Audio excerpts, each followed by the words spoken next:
Good evening, folks. It's Lee, and I appreciate you tuning in today.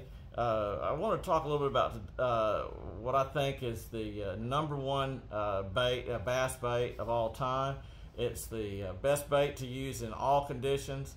There's a way to use it in every condition, and it's effective in almost every condition all the time. It's a great backup bait. It's a great primary bait, and it's plastic worm. To me, I love using a plastic worm. It's weedless. Fish love to eat. It's the most natural looking bait there is. I mean, there's no question about it. It actually looks like something that, well, if it doesn't look like a worm, which I think it looks exactly like a worm, it may mimic, depending on what type of finish it has on, or flakes, or what type of color it is.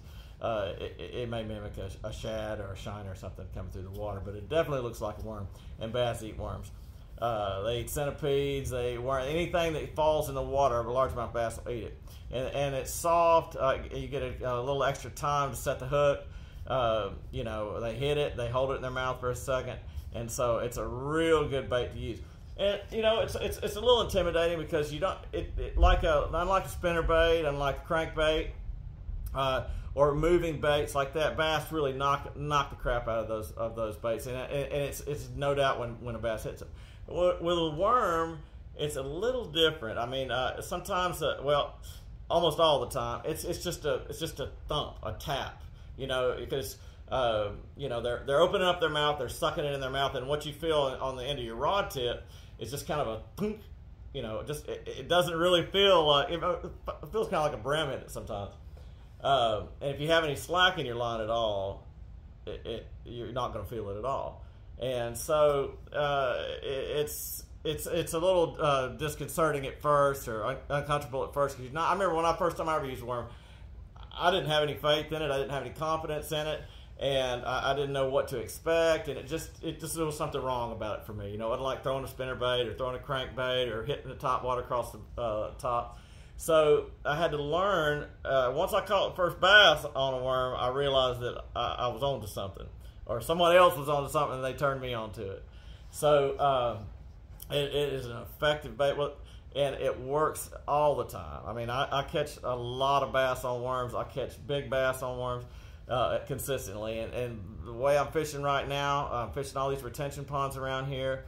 I'm fishing, there's a couple of bigger ponds, small lakes. They all have grass, they all have cover, and so you really got to stay weedless, and pretty much the only way to do that. And if you're fishing from the bank, one of the drawbacks of that is that if you get hung up, there goes your $7 lure, or your $5 lure, whatever. If you're shopping at Walmart, it doesn't matter, it's expensive. So I use worms. I don't mind losing a hook and a worm occasionally, and a weight, but when you lose a frog, a spinner bait, a topwater bait, and a crankbait, it's a $50 day. And so you just don't have the capability to get out there and get your bait like you would if you were in a boat. So if you're fishing off the bank like I am, so you got to meet your conditions where they're at. So the way to do that is to fish with a worm.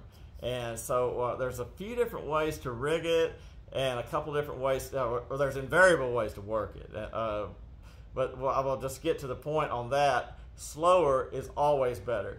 And I'll give you an example just today. In fact, I got a new rod. I was having some problems with another rod I had, so I got another rod, same reel. I threw it out there. I had a little backlash. Getting the backlash out, I had a little problem getting one of the little knots out of it, so I got that out, pulled it up, crank it up, it got tension on my line.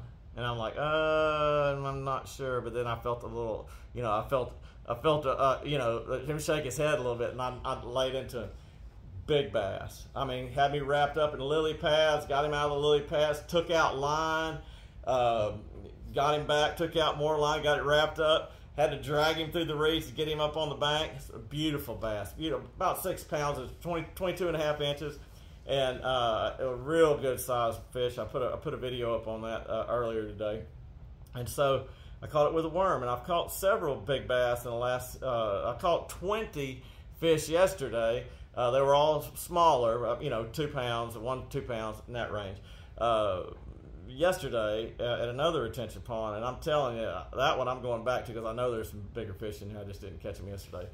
But I went to another one today, caught that one and a few more fish, and that's, you know, just to reiterate, if you don't have a boat and you don't have a way to get to the lake, or you don't have a friend that you go fishing with, and you don't know what to do, all you have to do is just drive down 79, drive down 77, drive out 231, or whatever your local highway is, and there are retention ponds, and these things have fish in them. Again, you know, you got to be a risk taker because there's fences around them, so I think that means don't fish there. But like I said, until somebody says something about that, I'm not going to change my approach to that. No one said anything yet. And so anyway, back to the worm fishing. So the worm fishing is going to be the safest, least expensive, and most effective way to catch bass, especially if you don't have a way to get up on the lake and retrieve your baits if you hang them up or anything. So and the most popular way to rig a plastic worm is the Texas rig.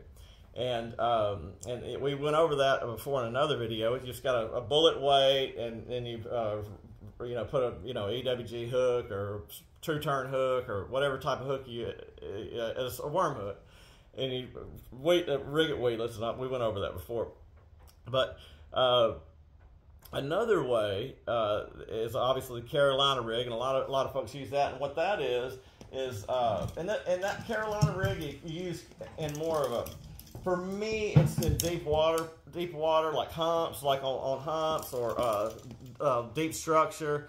A lot of different ways to use it. But what that is you've got a what you got is a hold on a second here. Oh, this is a different rig right here. So, God